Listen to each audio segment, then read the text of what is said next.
Oke, selamat sore teman-teman semuanya. Selamat datang kembali di channel Linggis Studio. Hari ini kita mau review salah satu lensa yang cukup recommended di tahun 2022 ini. Ya, kita menggunakan Sony OSS 50mm dengan bukaan diafragma 1,8 dan kita lihat hasil dari bukaan yang paling rendah f1,8 menghasilkan gambar yang sangat bokeh gitu ya. Kita lihat backgroundnya agak sedikit kayak ngoval gitu ya, kayak bulat. Nah, ini adalah diafragma yang paling rendah dengan menggunakan lensa wide atau lensa Sony f.8.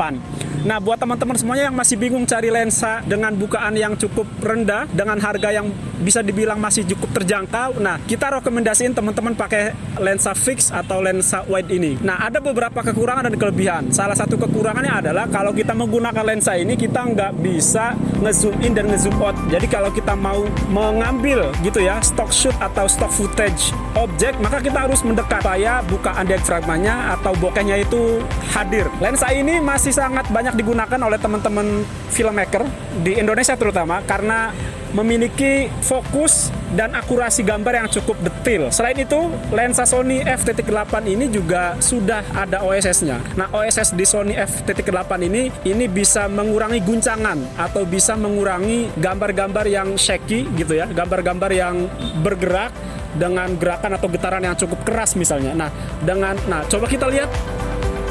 Nah, kita perhatikan, kita goyangkan coba lensanya Bung Agung.